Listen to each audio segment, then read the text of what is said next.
Some videos on YouTube recently have tried to claim that the Supreme Court, in overruling the so-called Chevron Deference, which I'll explain more in this video, have put an end to the Biden administration's EV mandate. Sounds great, right? But unfortunately this is not strictly the case, which is why it will still be down to a legal challenge or, more simply, a Trump administration to repeal the Environmental Protection Agency's tailpipe regulations. These regulations are essentially an EV mandate in disguise, because automakers won't be able to comply without a significant shift to zero-emissions vehicles. The Chevron Deference rule, created by the US courts in 1984, has allowed activist agencies like the EPA, which are comprised of unelected civil servants, to ride roughshod over their statutory powers and enable them to enact sweeping tailpipe emissions regulations which would almost certainly be regarded as ultra vires, which is the legal term literally meaning beyond the powers. While the recent decision of the Supreme Court to reverse this rule does not reverse Biden's EV mandate, it will ensure that agencies like the EPA can no longer get the benefit of the doubt in their actions, and the interpretation of legal powers will be determined by the courts. In other words, their wings have most certainly been clipped. Welcome back to MGUY, British engineer and lawyer, now Sydney-based YouTuber. Be sure to follow me on the usual socials for more content, links in the description, and please make sure you're subscribed and have enabled all notifications so you don't miss out on any future videos. Firstly, a disclaimer, this video is not legal advice, obviously. It is my interpretation of the decision. Consult a lawyer if you need formal advice.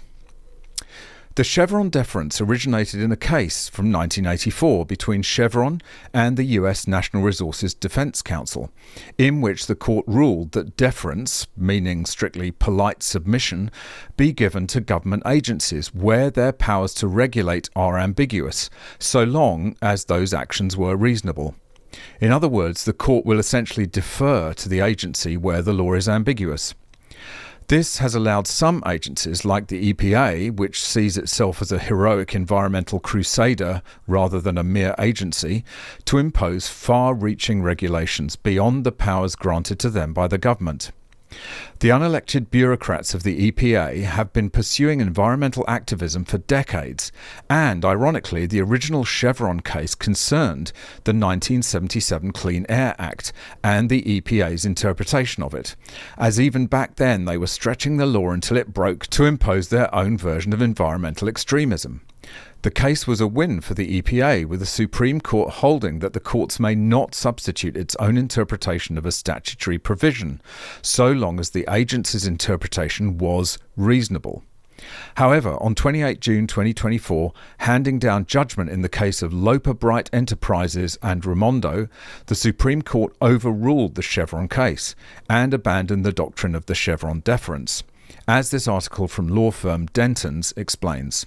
In the Loper Bright opinion, the Supreme Court eliminated judicial deference to an administrative agency's interpretation of a statute when implemented through regulation or otherwise, shifting back to federal courts the power and obligation to interpret statutes. Specifically, the court held as follows. Chevron is overruled.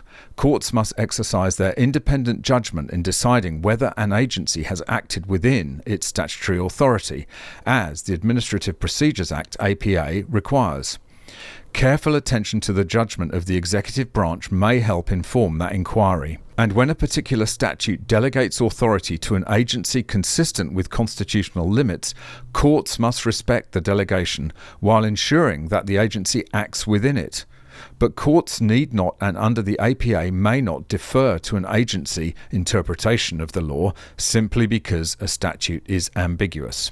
The key takeaway, however, is that the Loper Bright case will not have retroactive effect, as the article explains.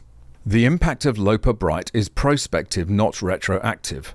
Although the Supreme Court held that the doctrine of stare decisis, the legal phrase meaning let the decision stand, which requires judicial adherence to precedent, did not justify upholding Chevron, the court made clear that we do not call into question prior cases that relied on the Chevron deference.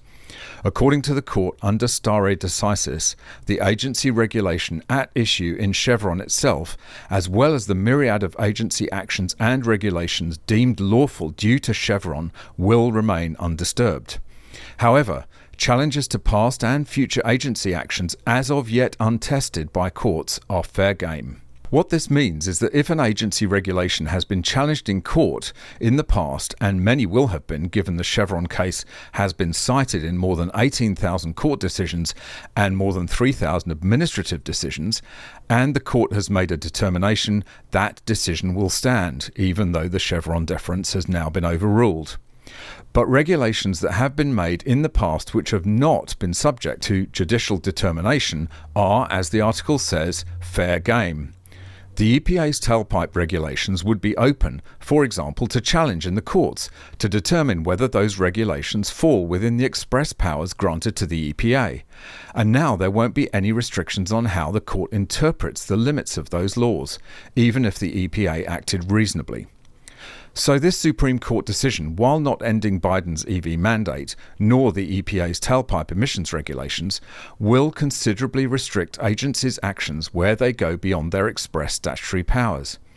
But still, the easiest thing to do would be for a new administration to simply repeal the EPA's regulations. And I sincerely hope that's what Trump does.